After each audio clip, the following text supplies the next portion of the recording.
Muy buenas tardes a todos. Bienvenidos una vez más a la clase de materiales de ingeniería. Les habla su profesor Omar Móvil. Y en la tarde de hoy vamos a discutir el capítulo número 9. Y para ello, entonces, voy a compartir con ustedes la pantalla porque la presentación tiene alguna, ¿verdad?, animación. Así que para mí es mucho más fácil compartir con ustedes eh, la pantalla. Déjenme, sí, a compartir con ustedes la pantalla, así que inmediatamente nos vamos a la presentación y entonces, eh, como les decía, vamos a discutir el capítulo número 9, eh, eh, ¿verdad? La falla mecánica. Eh, Después de terminar este capítulo, usted va a poder responder preguntas como cómo o de qué manera un crack o una grieta eh, que genera eventualmente una falla mecánica o failure se forma. O sea, cómo se forman esas grietas que luego van a causar la falla mecánica del material. Otra de las preguntas es cómo usted puede cuantificar la resistencia a la fractura de un material. Eh, lo otro es, o la otra pregunta es, ¿cómo esa resistencia a la fractura es diferente en diferentes materiales? Por ejemplo, un material brittle, un material quebradizo, si son metales, si son cerámicas, si son polímeros, y cómo se puede comparar, ¿verdad? Ese comportamiento dependiendo del tipo de material. Otra de las preguntas es, ¿cómo podemos estimar ese estrés, ¿verdad? Que genera fractura. Y por último, cómo el rate del loading, de la carga que usted está aplicando, el número de veces que usted, ¿verdad?, aplica esa carga en un determinado tiempo, y la temperatura, cómo esos tres factores eh, afectan el comportamiento de falla mecánica de los materiales. Así que esas preguntas vamos a tenerlas siempre presentes al momento de empezar a discutir los temas. En esta primera imagen, cuyo título es Fracture Mechanism, pues estamos mostrando el mecanismo de fractura de materiales que son dúctiles y de materiales que presentan un comportamiento quebradizo o brittle. Así que tenemos primero, ¿verdad?, la fractura dúctil, son aquellas que están acompañadas por una gran cantidad de deformación plástica. Y nosotros ya tenemos idea, porque en el capítulo 7, cuando veíamos, ¿verdad?, la curva estrés versus strain, veíamos gran deformación antes de que el material fallara. Ese tipo de materiales son los materiales dúctiles. Y vemos entonces los brittle que prácticamente, ¿verdad?, es poca la deformación que ellos exhiben. Pero estamos hablando de los dúctiles, así que por eso vemos una gran cantidad de deformación plástica. Para fracturas quebradizas, entonces nosotros vemos que hay poca o casi nada de deformación plástica, como un brittle, ¿verdad? Se rompió casi que sin deformarse. Y este tipo de fractura es catastrófica para ingeniería. Nosotros preferimos que el mecanismo de fractura sea dúctil porque usted puede ver grietas en la pieza, en el puente, ¿verdad? O en la construcción que le indica que puede ocurrir un colapso, pero usted tiene tiempo de tomar acciones correctivas y evitar un desastre, ¿verdad? Un desastre o evitar muertes. Por eso hablamos de que las fracturas brittle que ocurren, ¿verdad?, de repente, sin previo aviso, without warning, pueden crear problemas serios. Así que, como vemos en la imagen, obviamente vemos gran deformación, ¿verdad?, plástica presente. Si usted junta esta pieza, pues no va a tener exactamente la misma forma que tenía, ¿verdad?, inicialmente. Sin embargo, en la fractura, ¿verdad? Aquí vemos a 0 a 300 Kelvin. Aquí vemos también a 0 a 80 Kelvin. Nosotros vemos entonces el tipo de fractura, una temperatura más baja, vemos que prácticamente, ¿verdad? Es smooth esta superficie y no vemos grandes cantidades de deformación plástica como aquí. Es decir, que si usted junta estas dos piezas, prácticamente va a llegar a la pieza que inicialmente tenía, porque no hay deformación plástica evidente. Luego vamos a volver a ese tema. En la siguiente diapositiva vemos otra vez una comparación de una falla dúctil versus una falla brittle. Así que vemos tipos de materiales que son bien dúctiles y vemos la forma, ¿verdad?, de cómo se parte ese material en más de dos pedazos. En este caso, la imagen solo muestra dos pedazos, ¿verdad? Pero en algunas otras imágenes vamos a mirar que pueden generarse dos o más tipos de pedazos dependiendo del tipo de carga y de experimento que usted esté realizando. En este caso, cuando tenemos materiales bien dúctiles, vemos que prácticamente, ¿verdad?, se formó ese cuello que cada vez se hace más pequeño, así que cuando la pieza se parte, vemos, ¿verdad?, que prácticamente tenemos unos puntos aquí, ¿verdad? Es bien puntiaguda, por eso llamamos el next down to a point. O sea, el cuello se cierra y se cierra hasta que prácticamente podemos ver dos puntos porque hay bastante deformación plástica. También tenemos materiales moderadamente dúctiles en donde vemos que el cuello ya no llega hasta formar, ¿verdad?, esos puntos, ¿verdad?, o esas sharp, esas formas puntiagudas, pero vemos gran cantidad de deformación plástica, gran cantidad de rugosidad en la superficie. Y vemos materiales que son bien quebradizos o brittle, en donde que prácticamente la superficie que se formó es completamente perpendicular a la fuerza, ¿verdad?, aplicada en este caso en tensión. Vemos entonces, ¿verdad? Obviamente nosotros ya sabemos que los materiales bien dúctiles tienen ¿verdad?, un porcentaje de elongación o basado de ductilidad, basado en elongación en área cross-seccional bastante largo. Los moderados, pues obviamente moderados, y los brittle tienen poca, ¿verdad?, ductilidad. Estas fórmulas usted las vio en el capítulo número 7 y fueron también, ¿verdad?, y van a ser evaluadas.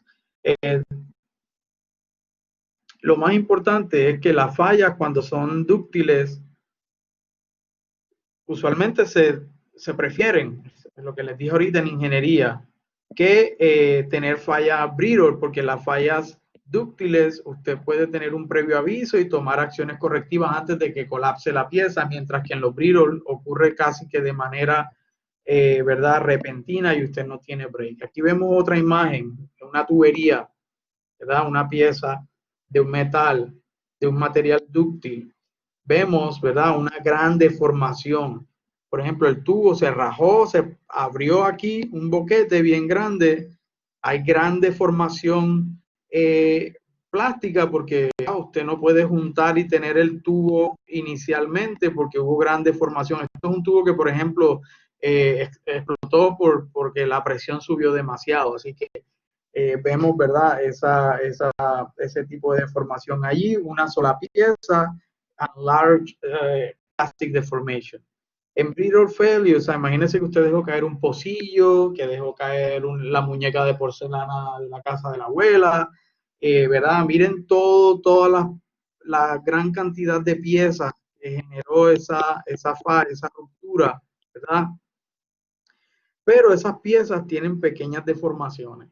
Yo les pongo un ejemplo. Usted estaba niño, le rompió el adorno de cerámica a la abuela, su abuela estaba afuera y antes que regresara, su mamá los pegó con goma, de esa goma amarilla, pieza por pieza y restauró la muñeca de nuevo, el mismo tamaño. ¿Por qué? Porque fueron 1000 pedacitos, pero esos pedacitos no se deformaron plásticamente, así que usted al juntarlo pudo, ¿verdad?, tener la muñeca nuevamente.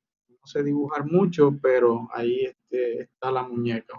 Pudo tener la muñeca nuevamente al juntar todas esos pedazos de pieza. Obviamente la abuela se dio cuenta porque vio todos los pedacitos pegados con goma, pero yo lo que quiero que usted tenga en cuenta es que hay poca deformación a pesar de que se partió en 1000 pedazos. ¿Está bien? Así que ahí vemos nuevamente, como les decía al principio, y vamos a comparar los tipos de, ¿verdad?, de fractura y luego los mecanismos.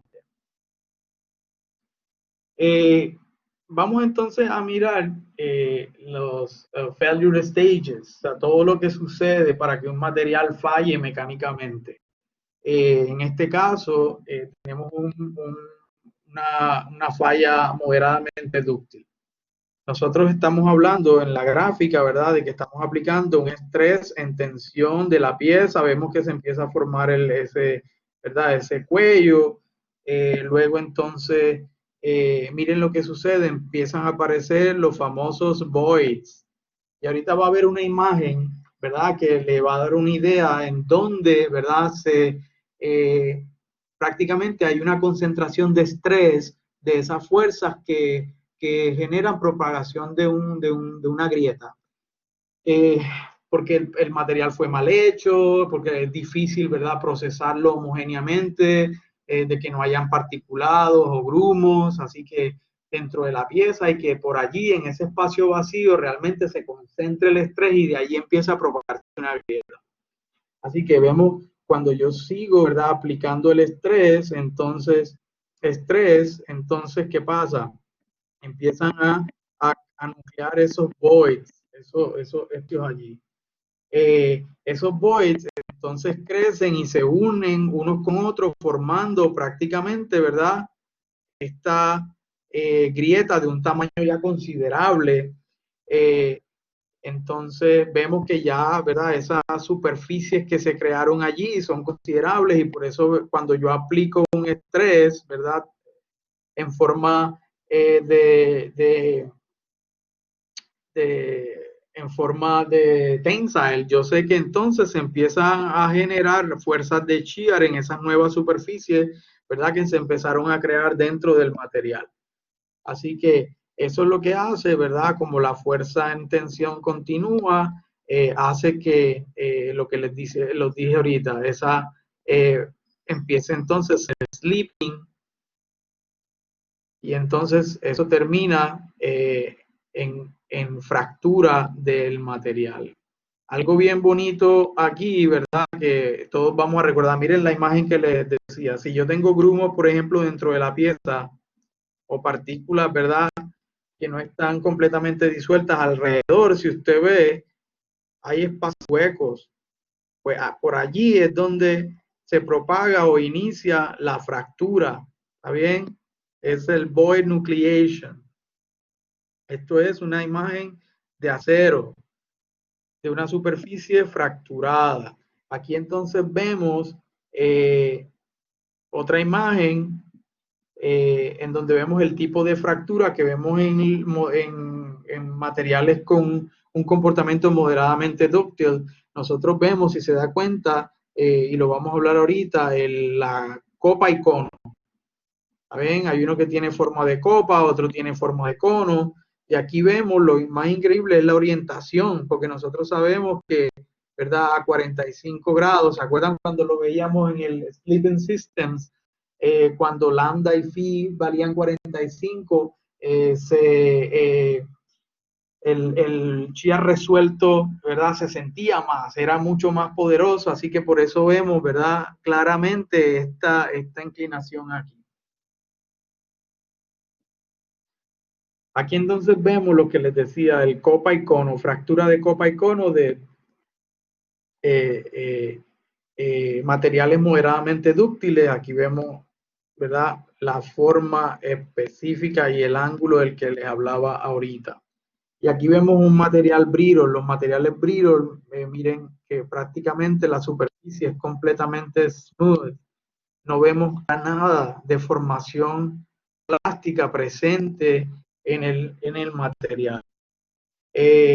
Las fallas quebradizas son bien bonitas verlas. Si usted analizan una imagen, estos son como los investigadores de las escenas de crímenes, ellos, ¿verdad? Son tan expertos que saben que de acuerdo a lo que observan, pueden tener una idea de las cosas que pasaron. Pues así hacen también los expertos en mecanismos de falla. Ellos cuando llegan al lugar y miran las fotografías, ellos pueden observar, por ejemplo, si usted se da cuenta aquí, hay como un punto central y vemos como unos chevron, una en V que están señalando hacia ese punto original en donde se formó, de allí se formó, se generó la grieta. Miren aquí la imagen que acabo de hacer sobre la fotografía.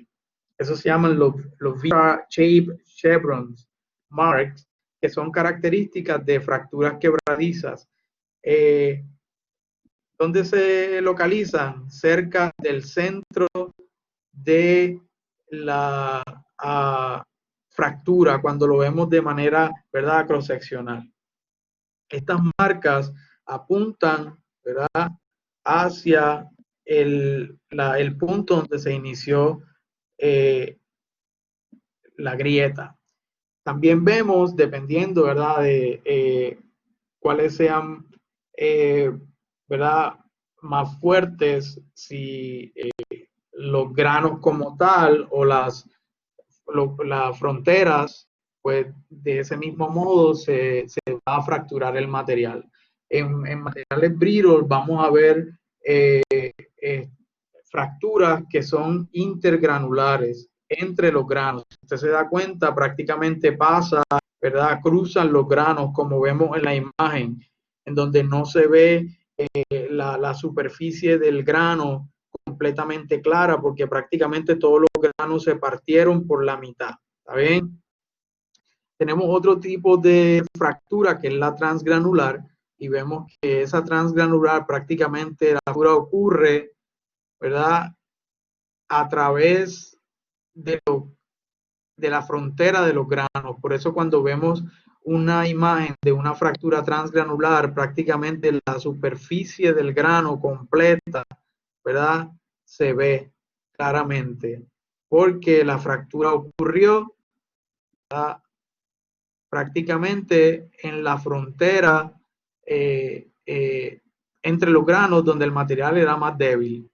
En este caso el material es mucho más débil dentro de los granos que en la frontera, por eso vemos entonces el crack propagation cruzando los granos. Aquí el crack propagation se da a lo largo de la frontera de los granos como vemos en la imagen. Es bien importante, ¿verdad?, cuando se habla de concentration of stress a crack tip, ¿verdad?, porque o sea, nos da una idea de en dónde se genera las grietas y de allí se empiezan a propagar hasta que el material completamente, ¿verdad?, se parte o falla. Entonces, vamos a imaginarnos que esto es ¿verdad?, un flaw, un defecto de un void del material como tal. Y entonces vemos la distancia desde X hasta X trazo. Luego vamos a ver que estos tienen unos términos. Entonces, ¿qué pasa? Yo aplico un estrés. Yo aplico un estrés al material, ¿verdad? Y entonces, ¿cómo se va a sentir dentro del material, especialmente cerca de las zonas donde hay voids, que ya sabemos que son las zonas en donde, ¿verdad?, se concentra el estrés y por allí entonces cede el material, ¿verdad? Yo aplico ¿verdad?, este estrés y entonces, si se dan cuenta, en toda esta distancia y en toda esta distancia, el estrés, ¿verdad?, se multiplica. Es como si se amplificara. Entonces miren que yo apliqué este estrés, pero miren cómo se amplifica el estrés a medida que yo me acerco al tip a la punta, a las puntas, ¿verdad?, de ese void, de ese flow. Entonces miren que obtengo un estrés, ¿verdad? En este caso le llamamos sigma sub m, sigma sub 0, pero vemos que hay una gran diferencia entre el que apliqué y el que entonces se siente. Especialmente vemos que ese valor es mucho más alto, ¿verdad? En los tips, en las puntas, stress at the crab tip, ¿verdad? En las puntas de esa grieta, en la parte puntiaguda de la grieta. Para los diseñadores, ¿verdad? De piezas, especialmente ellos tienen mucho conocimiento desarrollado de cómo deben ser las formas de las piezas precisamente para evitar que haya propagación, concentración de estrés y que entonces se propaguen grietas. Un ejemplo bien claro, ¿verdad? Es, por ejemplo, después de muchos accidentes, se sabe que durante el vuelo hay, ¿verdad? El material como tal sufre ciertos tipos de estrés, sea por expansión, ¿verdad? Que se presente el material, especialmente porque las cabinas van a estar presurizadas. Entonces, ¿qué pasa? Si las ventanas fuesen completamente sharp, puntiagudas, por allí podrían, ¿verdad? Concentrarse el estrés y entonces el material del avión podría agrietarse y entonces eso sería un problema. Por eso vemos diseños más que todo ovalados en las ventanas de los aviones, precisamente para evitar esas ¿verdad? Puntiagudas. Esta imagen nos está mostrando precisamente una pieza en donde tiene un ancho W, esta parte de aquí, una longitud H, y entonces vemos el estrés aplicado en la pieza. Y entonces vemos, ¿verdad?, que en esta parte cerrada aquí es donde tenemos la mayor cantidad de concentración de estrés, precisamente porque aquí, imagínense que si ¿verdad? La fuerza quisiera fluir en estas direcciones.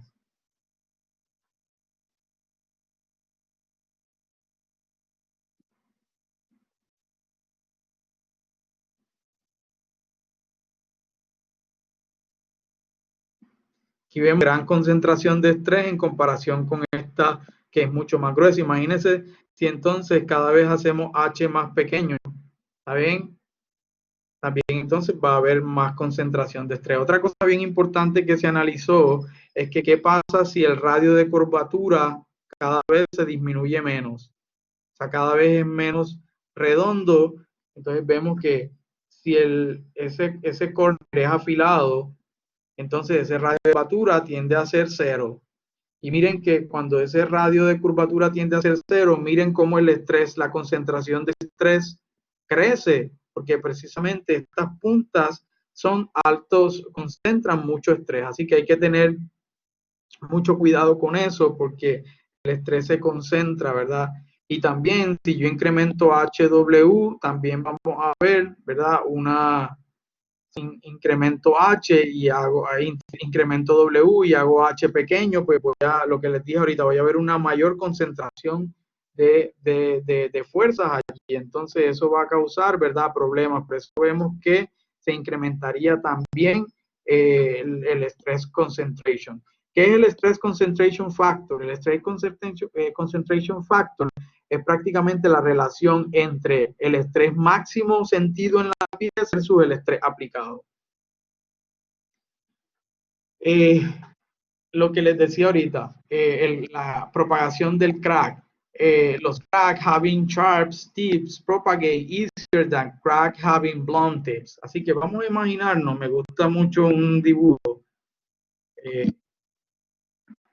Vamos a imaginarnos que tenemos esta pieza aquí. Y entonces usted aplica un estrés. Y vamos a suponer entonces, ¿verdad?, el flujo de esas fuerzas, por llamarlo así, dentro del material. Cuando se aleja, prácticamente, ¿verdad?, va a dejar de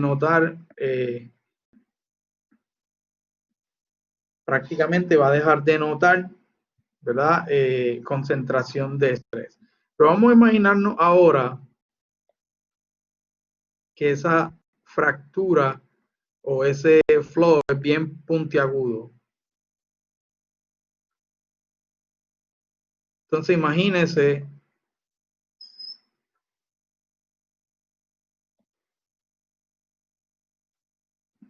toda la concentración de estrés que va a tener allí.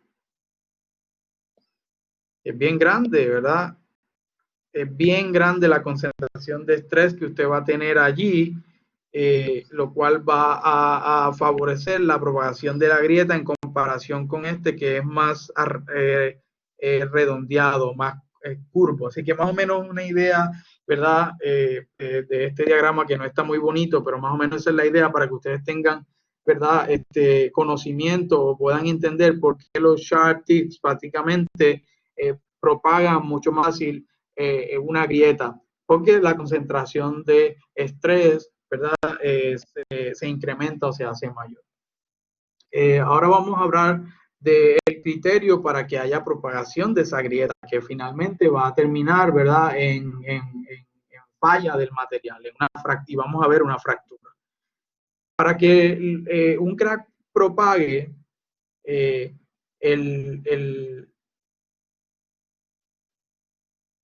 el crack tip stress, que es el estrés que se siente, ¿verdad? Ahorita cuando veíamos la imagen en estos tips aquí, cuando yo aplico una fuerza en tensión, cuando ese, ¿verdad? Sigma sume excede un valor crítico. ¿Y cuál es ese valor crítico? Miren lo que decimos aquí, cuando ese estrés en los tips del flow exceden un valor crítico. Y ese valor crítico está dado por esta ecuación que usted ve aquí en el caso de materiales brittles. Ese estrés crítico prácticamente va a ser la raíz cuadrada de 2 veces el módulo de elasticidad por the surface energy, la specific surface energy, P, ¿verdad? Por A. ¿Y qué es A? A es la mitad de la distancia esta que usted ve acá. Esto es 2A para, ¿verdad? El ancho del flow, pues A sería la mitad del ancho del flow o de la del desperfecto, ¿verdad? O el void que nosotros tenemos ahí dentro del material. Así que ese tamaño, el size, es bien importante, ¿verdad? Al momento de mirar ese valor crítico o el estrés crítico. ¿Por qué incluimos el módulo de elasticidad? Pues prácticamente estamos considerando, ¿verdad? La energía para que se deforme elásticamente el material cuando aplicamos un estrés en tensión. También tenemos en cuenta el área, la energía superficial, porque nosotros sabemos que cuando se propaga, pues se crean nuevas superficies en el material, así que yo necesito energía para crear esas nuevas superficies. De hecho, esa energía también, ¿verdad? Se concentra allí y sabemos que las superficies son altamente reactivas porque no hay enlaces, ¿verdad? Alrededor de... y vemos que también el tamaño de esa grieta o del flow, perdón, es bien importante. ¿Está bien? Es bien importante. Es más, vemos que si el tamaño, ¿verdad? De la grieta se hace pequeño, pues este valor va a ser grande. Si esto se hace pequeño, este valor se va a hacer grande. ¿Está bien? Se va a hacer grande. Es decir, que ese estrés crítico se hace mucho mayor a medida que el flow se hace mucho más pequeño porque va a haber concentración, ¿verdad? Del estrés allí.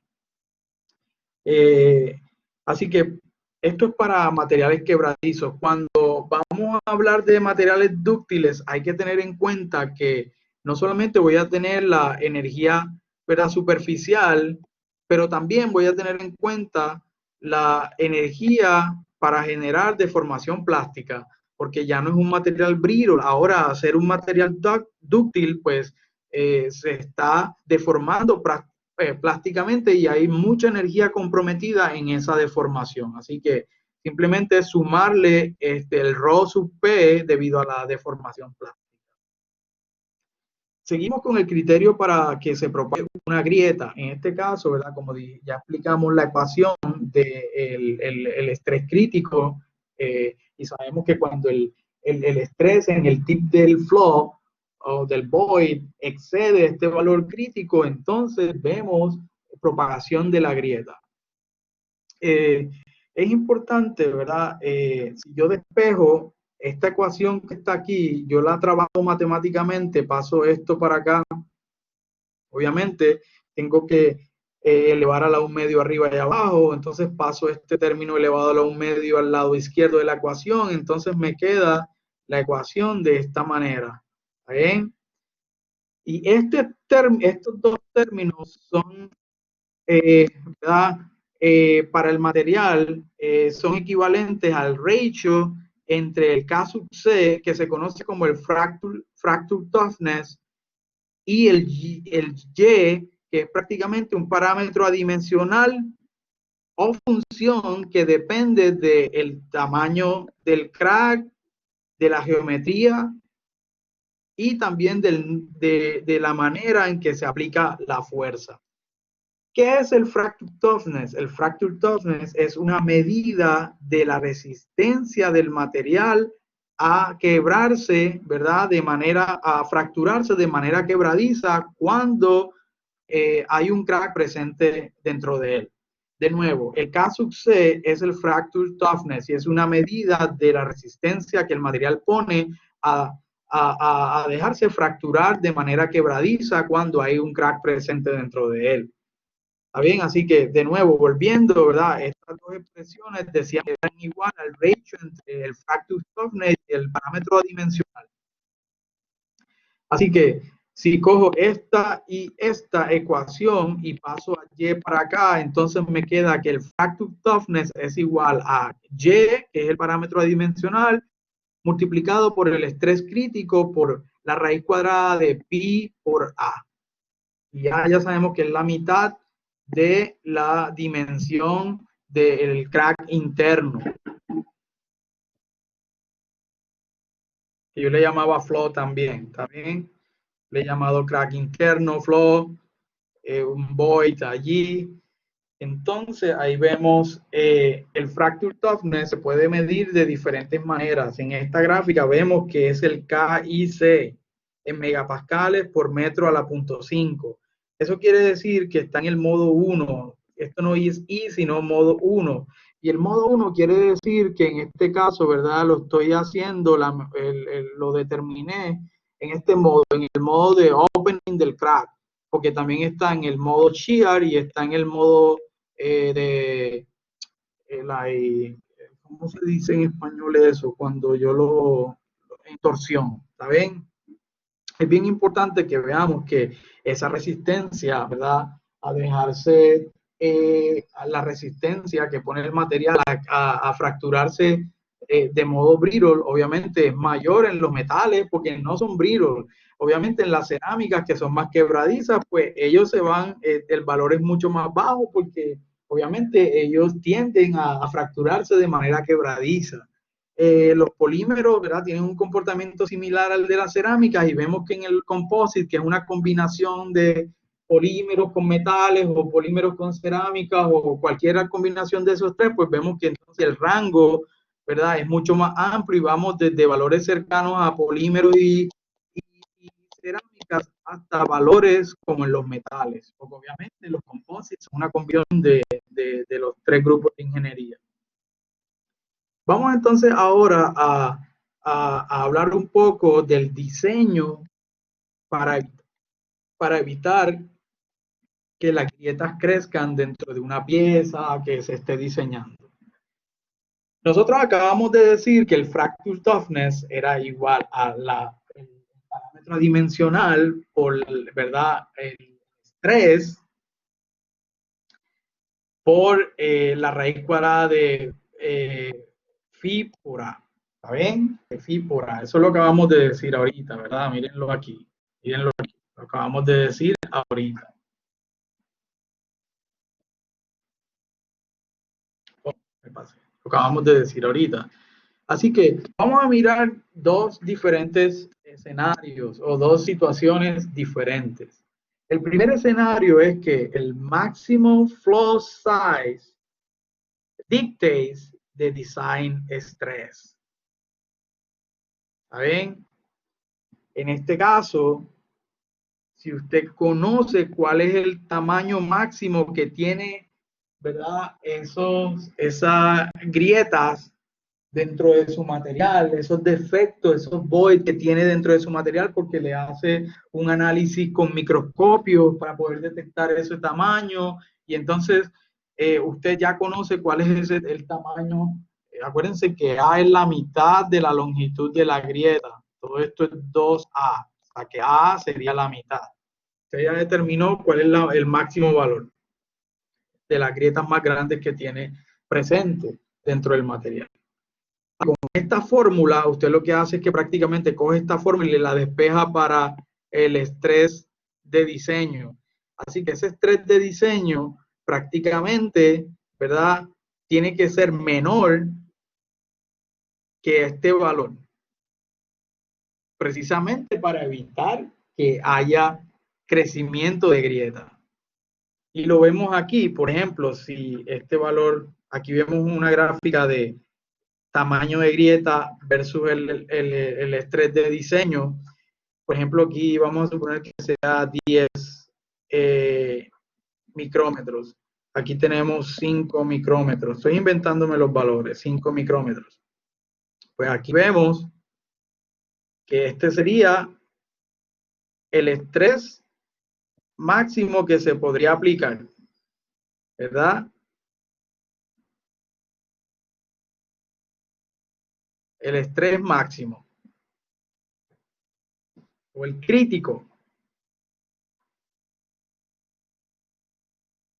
Y vemos que si es 5, entonces ese estrés crítico, vemos que sería este valor que está acá. Si a 10 micrómetros yo aplico un estrés aquí, pues va a haber fractura, porque estoy excediendo el valor máximo posible, ¿verdad?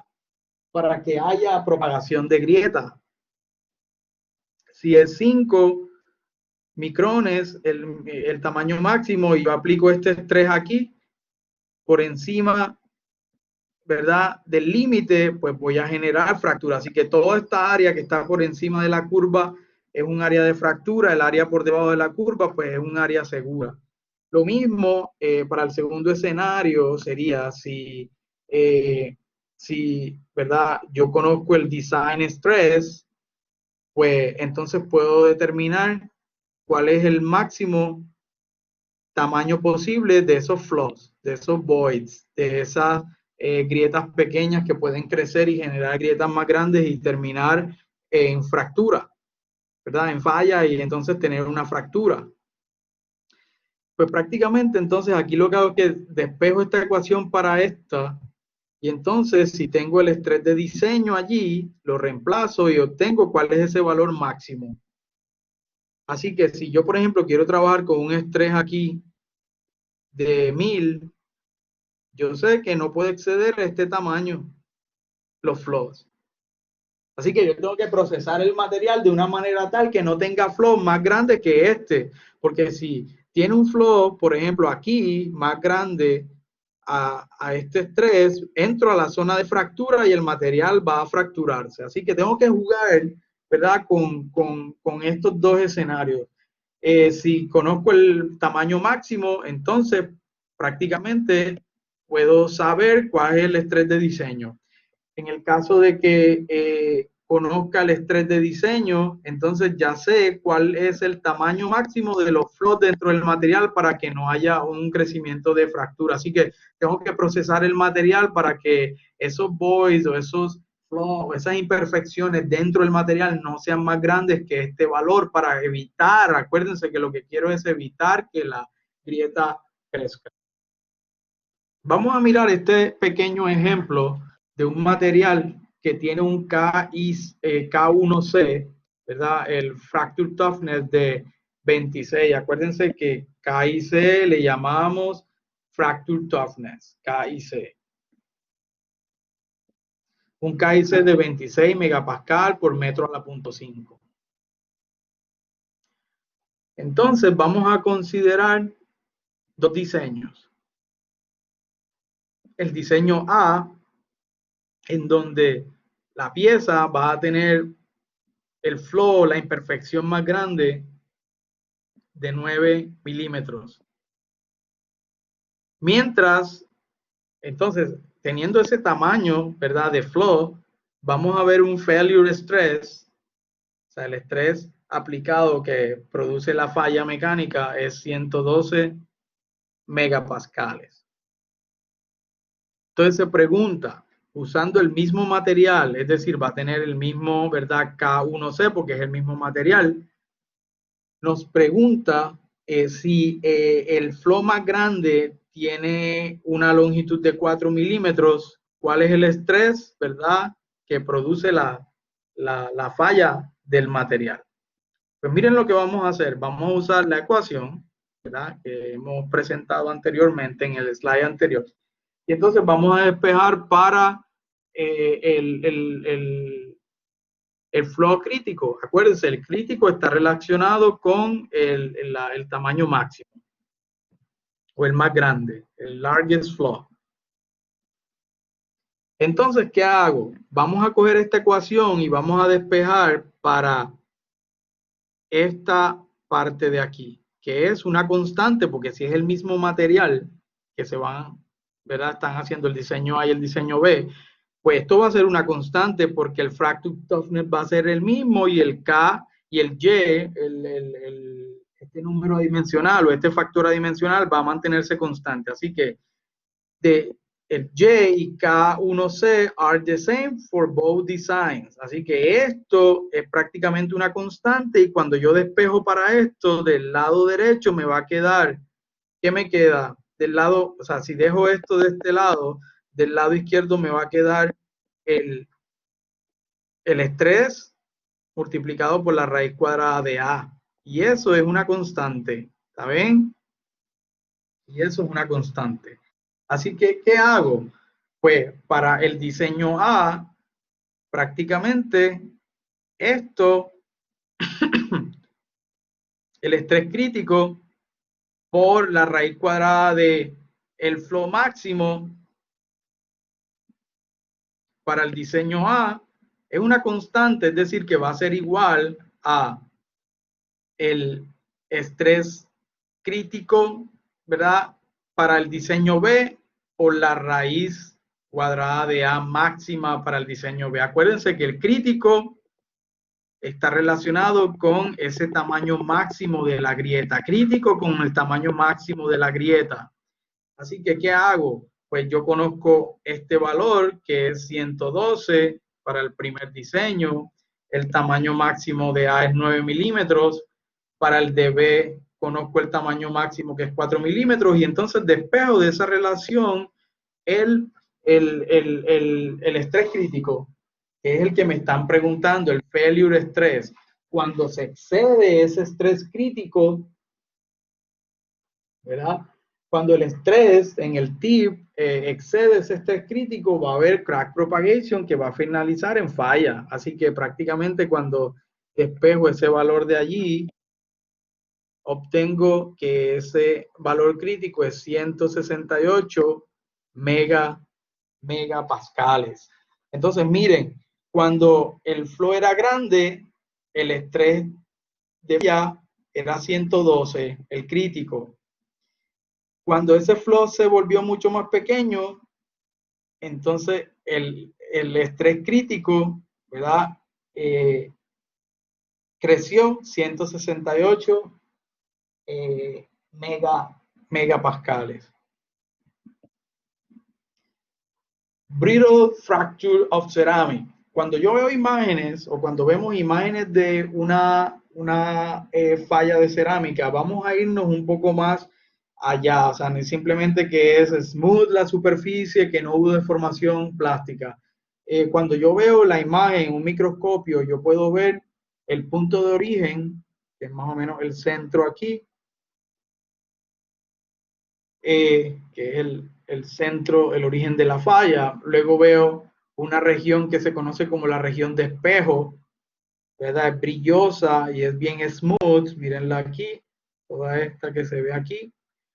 Luego entonces viene la región del mist, que se ve como nublado, que es todo lo que usted ve aquí. Y entonces luego viene la región de los hackles, que son como los cabellos estos parados, que es todo lo que usted está viendo aquí. ¿Está bien? Pelo rizado de hackles. Así que es más o menos el tipo de imagen que se esperaría ver en la fractura de una cerámica, que obviamente es bien quebradiza. Vamos a hablar ahora un poco del crazing durante el fracture of the thermoplastic polymer. Todos sabemos los que son termoplásticos, ¿verdad? Se pueden reusar, cuando subo la temperatura los puedo remoldear nuevamente, a diferencia de los thermosettings. En este tipo de polímeros termoplásticos sucede crazing. Sí, eso parece como el término de craze, cuando está loco, crazing formation prior to cracking. Hay un crazing formation. Básicamente, si hay voids o defectos dentro del polímero, nosotros vamos a ver, ¿verdad? Primero, que se empiezan a deformar plásticamente las esferulitas, que son como esas regiones organizadas dentro del polímero. Entonces, vemos que hay formación de esos microvoids. Miren lo que pasa, ellos empiezan, ¿verdad?, a formarse, se van estirando también, van creciendo. Yo estoy aplicando fuerza en tensión aquí. Y lo más importante es que las cadenas poliméricas se alinean. Miren que hay alineación de las cadenas poliméricas, inclusive en la mitad de los voids, entre los voids. Así que si yo sigo, ¿verdad? Sigo aplicando estrés, esos voids van a crecer y van a crecer. Y entonces esos bridges, esos que se veían aquí, prácticamente van a desaparecer, y vemos que en el centro de los buoys prácticamente ellos colapsan y se unen unos con otros, y entonces allí empieza la propagación del crack en el material. Vamos entonces ahora a hablar del test de impacto, ¿verdad? Que es un test bien sencillo en comparación con otros, ¿verdad? Test. Les voy a sugerir que por favor todos vean este video en YouTube para que vean cómo se corre un experimento de impact test. Y básicamente es como un martillo. Usted coge una pieza, ¿verdad? Usted coge una pieza, a esa pieza, miren que le hace como una fallita aquí, una grietita pequeña en forma de V, de V. ¿Está bien? Y entonces la coloca sobre el equipo. En el video lo va a ver bien claro porque aquí solamente es en 2 dimensiones. Entonces con un martillo usted va a subir ese martillo a una altura H. Miren la altura H de donde está la pieza puesta hasta la altura máxima del martillo, H. Y entonces usted, ¿verdad? Controladamente va a soltar el martillo va a pegarle a la pieza, que es lo que usted está viendo aquí. Este martillo le pega a la pieza, obviamente. Yo hice una pequeña grieta allí para, ¿verdad?, que por allí se propague la fractura. Obviamente esta grieta, para poder comparar con otros experimentos, tiene que ser estandarizada, tener la misma forma, o sea, ser bien preciso para poder comparar. Nada, el martillo golpea, cuando golpea, obviamente la pieza se va a partir, pero se va a partir de diferentes maneras, dependiendo de si es un material quebradizo o si es un material bastante dúctil. Cuando el martillo impacta la muestra, entonces obviamente el material va a absorber mucho o poca energía, y dependiendo de la energía que se absorba en el impacto o que se consuma en el impacto, ¿verdad? Yo voy a ver si el martillo realmente sube otra vez a su punto inicial o sube un poco. Si el material absorbió poca energía potencial, pues su altura final va a ser bien alta.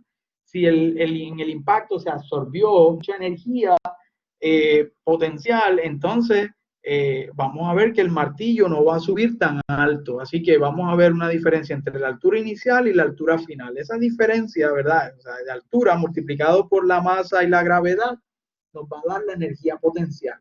la diferencia de energía potencial de la altura inicial menos la final. Si esa diferencia es grande, eso quiere decir que la energía de impacto, es decir, que o sea, si esa diferencia de altura es grande, quiere decir que el martillo subió poco. Si el martillo subió poco, ¿verdad? Después del impacto, quiere decir que la energía de impacto, la energía, ¿verdad? Consumida es bien alta. Si la diferencia de altura es pequeña, obviamente no se consumió mucha energía en el impacto. Y esas diferencias nos dan una idea del tipo de material que es. Usualmente los materiales dúctiles, de manera general, se puede decir que consume durante el impacto, se absorbe mucha energía. A diferencia de los materiales quebradizos, en donde prácticamente hay fractura y no vemos tanta absorción o que se absorba mucha cantidad, mucha energía en el impacto. Así que eso nos da una idea, ¿verdad? Este test sencillo nos da una idea, ¿verdad? Del comportamiento del material o de la capacidad que tiene el material de absorber energía durante el impacto. Perdón. Hay algo bien importante, ¿verdad? De hecho, usted tiene una tarea que tiene que ver con la transición de dúctil a quebradizo con la temperatura. ¿Está bien? Va a tener una tarea que la voy a explicar más adelante. Lo que tenemos en esta, ¿por qué se dice transición? Porque vamos a hablar de eso, de que hay una temperatura de transición, que los materiales, dependiendo de la temperatura en la que estén, pues van a comportarse como dúctiles o quebradizos. Y hay materiales que tienen esa transición, hay otros que no tienen esa transición. Por ejemplo, para metales FCC, como el cobre y el níquel, nosotros no vamos a ver esa transición cuando yo aumento la temperatura. Aquí está en 0, empiezo a aumentarla. No veo ningún tipo de transición. O si voy de caliente a frío, tampoco veo esa transición de quebradizo porque se mantiene una alta energía de impacto. Acuérdense, estamos viendo temperatura versus energía de impacto. Y esos materiales, ¿verdad?, que absorben gran cantidad de energía son dúctiles. Así que vemos una línea casi horizontal a altas energías de impacto. De nuevo, metales FCC como el cobre y el níquel. Pero también vemos materiales considerados como high strength materials, que son aquellos en donde su yielding, acuérdense el yielding, eso lo vimos en el capítulo 7, el yielding es ese punto en donde se considera que empieza, ¿verdad? Se transiciona a la deformación plástica. Cuando el yielding es mayor que el módulo de elasticidad en 350, se considera como material de high strength material. Y esos materiales, si se dan cuenta, no importa qué temperatura estemos, si están bajas o altas temperaturas, estas bajas temperaturas, estas altas temperaturas, el material siempre va a exhibir low impact energy. Son materiales que tienen un comportamiento más que todo quebradizos. Pero hay algo bien importante y hay que tener mucho cuidado, porque si el material tiene transiciones, yo tengo que saberlo, porque si durante la aplicación hay cambios de temperatura drásticos, por ejemplo, en los Estados Unidos sabemos que hay 4 estaciones y hay cambios de temperatura a lo largo del año, el material puede cambiar su comportamiento. Este tipo de materiales que presentan una transición con la temperatura, o sea, pueden pasar de ser dúctiles a brittle, brittle a dúctiles, o ductiles a brittles, o de brittles a ductiles, con la temperatura, nosotros tenemos que ser bien cuidadosos. Por ejemplo, materiales como los metales BCC, ejemplo, el hierro, nosotros sabemos que ese tipo de material puede presentar, ojo, estamos hablando de temperaturas menores de 914, porque tampoco pueden ser temperaturas bien altas, porque entonces vamos a ver creeping, que lo vamos a discutir más adelante. Pero vemos que los BCC, los metales BCC, ellos a ciertas temperaturas altas, ellos se comportan de manera dúctil, es decir, se deforman bastante antes de fracturar. Sin embargo, cuando la temperatura empieza a bajar, vamos a suponer que estábamos en verano, ok, chilling, el material se comportó bien, bien quebradizo. Vamos a poner otro ejemplo. Hay algunos polímeros también, pero lo vamos a hablar ahorita. Entonces, a altas temperaturas, el material exhibió un comportamiento dúctil, absorbió gran energía durante el impacto en la prueba de impacto, pero entonces cuando bajé la temperatura, disminuí la temperatura, yo veo que hay una transición, hay un cambio y el material a baja temperatura se comporta como un material quebradizo. ¿Ven? En uno de los videos que le puse el link en la tarea, usted va a ver cómo la profesora toma un gancho de cabello y lo calienta rápido, lo calienta y luego lo enfría rápidamente con nitrógeno, ¿verdad? Líquido, y entonces ve cómo el material se vuelve bien quebradizo a bajas temperaturas. ¿Ven? Un gancho de cabello usted lo puede, ¿verdad? Mover, doblar y no necesariamente se va a partir. Pero a temperaturas demasiado bajas como la del nitrógeno líquido, el material se vuelve quebradizo.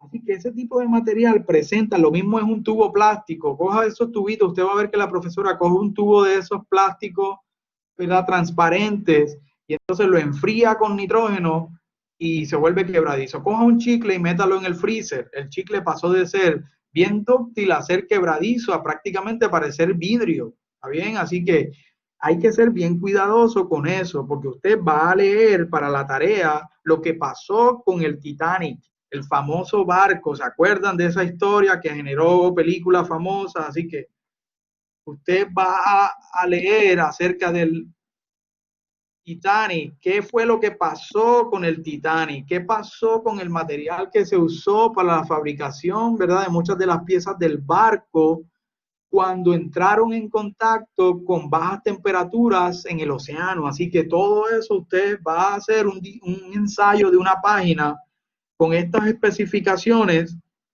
leyendo este paper y viendo este video. ¿Está bien? Esa es la tarea que tiene. El deadline es para el julio 13 del 2020 a las 6 p.m. de la tarde. Tiene que enviar ese file en PDF por Blackboard para obtener 25 puntos. ¿Está bien? Vamos de nuevo. Para ciertos materiales como BCC, los metales BCC, por ejemplo, el hierro y algunos polímeros, nosotros vemos esa transición. A altas temperaturas el material era dúctil, pero cuando la temperatura bajó, el material se volvió quebradizo.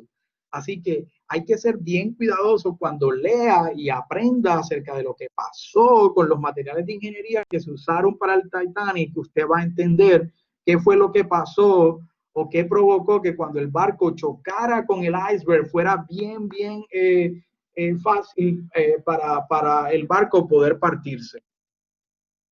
¿Está bien? Porque hubo esa transición de ductile a brittle. ¿Está bien? Una transición de ductile a brittle. ¿Está bien? Así que, ¿qué hacemos? Por ejemplo, si yo sé que el material presenta una transición, y la temperatura más o menos promedio, ¿verdad?, de toda esta curva, que yo puedo decir que es la temperatura de que pasó de ser un comportamiento dúctil a brittle, esta de aquí, pues yo voy a diseñar a permanecer por encima de esa temperatura de transición. Por encima de esa temperatura de transición para que el material no se quiebre y no se vuelva quebradizo. ¿Está bien? Así que hemos aprendido un montón de cosas en el día de hoy, la tarea, y entonces en el siguiente video vamos a discutir el tema de fatiga, que también es bien, bien interesante. Así que con este tema terminamos. Los espero en el siguiente video del capítulo número 9. Así que muchas gracias por su atención. ¿Está bien? Seguimos en contacto. Entonces lo que voy a hacer ahora es regresarme a la página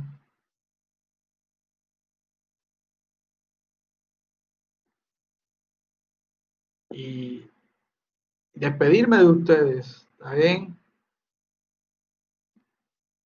Despedirme de ustedes. Gracias por la atención. Así que nos vemos en el siguiente video del capítulo 9. Muchas gracias, hasta luego.